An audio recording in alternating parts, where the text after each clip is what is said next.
Everyone's watching the price. Up 3%, down 5. Resistance levels, support zones.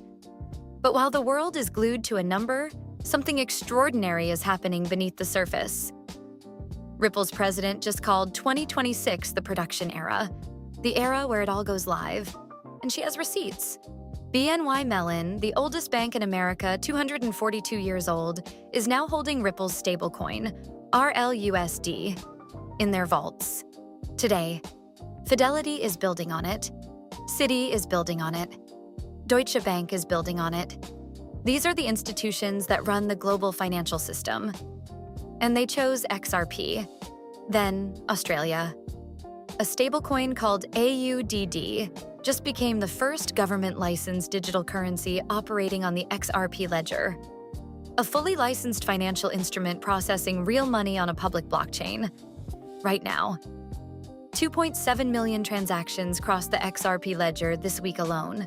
The network is alive and accelerating, and the regulatory picture is finally catching up.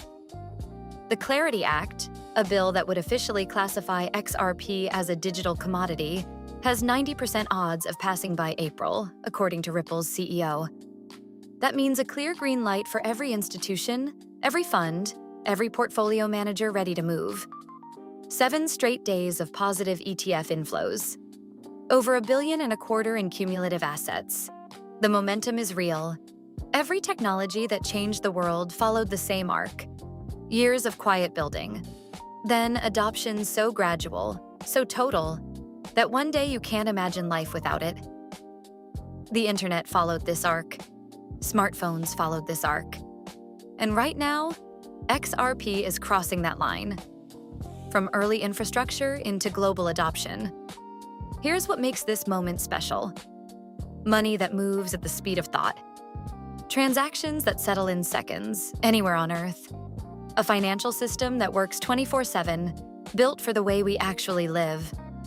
Access to opportunity regardless of where you were born. That's what the production era means.